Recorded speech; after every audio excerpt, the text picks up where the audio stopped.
जन्मादस्य यतोऽन्व्यादितरतश्चार्थेषु विज्ञस्वराट् तेने ब्रह्महृदयादिकवये मुह्यन्ति यत् सूर्यः तेजो वारिमृदां यथा विनिमयो यत्र त्रिसर्गो मृषा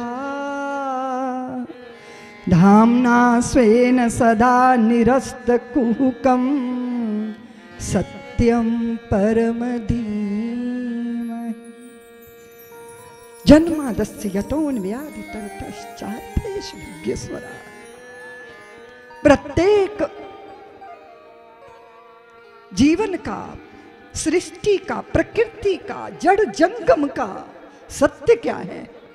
सत्य की आराधना करने वाले, सत्य के अन्वेषी, सत्य के अनुगामी सत्य का चिंतन करते हैं। भागवत किस तत्व का निरूपण करते हैं? सत्य का। क्या है सत्य? आपके गले में पड़े हुए गहने सत्य हैं क्या?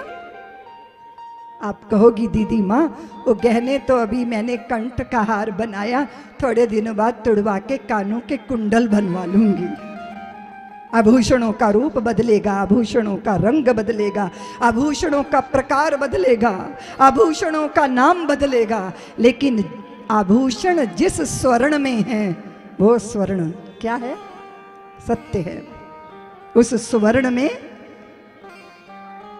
गहने पैदा होते हैं, गहने टिकते हैं और गहने लय हो जाते हैं। समुद्र के अगाध छाती पे उठी हुई तरंगें, महोदधि है वो, और महोदधि और तरंगों में कोई फर्क होता नहीं। और तरंगें अगर नाम रूप से अलग दिखती हैं तो उनका कोई अस्तित्व सागर के बगैर होता नहीं। तो क्या है सत्य? गुरुओं ने कहा आदि सच जुगाद सच है भी सच, जो पहले भी था, जो अब भी है, जो बाद में भी रहेगा। सत्य वही होता है जो पहले नहीं था, अब है, बाद में नहीं रहेगा, उसे सत्य नहीं कहा जा सकता। क्या है सत्य? आदि सच, जो पहले था, जो बाद में भी रहेगा और जो अब भी है। सत्य वही है। सत्य कभी बनता नहीं और सत्य कभी मिटता नहीं। सत्य में नाम रूप से बना और बिगड़ते हम देखते हैं। इसलिए हमारी आसक्ति किससे है? किससे है आपकी आसक्ति? नाम रूप के जगत से। अर्थों में गृहीत जो अन्वय और व्यतिरेक है, संसार की उत्पत्ति, संसार की स्थिति और संसार का संघार, सब एक सत्ता में व्याप्त हो रहा है। इसलिए हिंदुओं का चिंतन अद्भुत चिंतन रहा। अन्य धर्मों ने ईश्वर को अगर जीवन माना तो वो मृत्यु नहीं मान पाए। मृत्यु, ईश्वर कैसे हो सकते हैं? मृत्यु उसके लिए शैतान की कल्पना की है।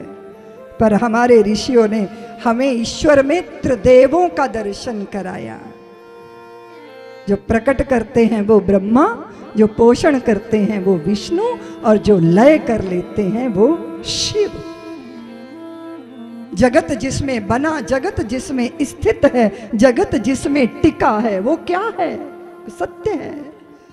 और उस सत्य का दर्शन करवाते हैं पुराण, भगवान की पावन कथाएं।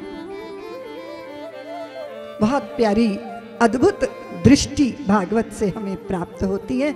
और कदाचित सत्य का अन्वेषी, सत्य को जानने वाला ना ग्रहण करता है और ना त्याग का प्रपंच रचता है। क्योंकि यहाँ ग्रहण करने योग्य अगर कुछ नहीं है तो त्याग करने योग्य भी कुछ नहीं।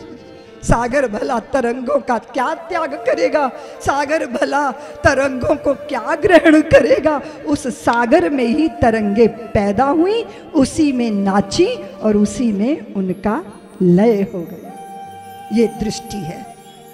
सूत जी महाराज शौनकादि ऋषियों को बता रहे हैं कि भागवत के पूरे स्कंद को 18,000 श्लोकों में व्यास जी ने निबद्धित किया। 18,000 श्लोक, 12 स्कंध। देव ऋषि नारद से वो प्रेरित हुए। सूत जी ने कहा, सूत जी से पूछा गया शौनकों ने कि ये बताइए देव ऋषि नारद तो कहीं टिकते नहीं, फिर वो व्यास जी को कैसे मिले।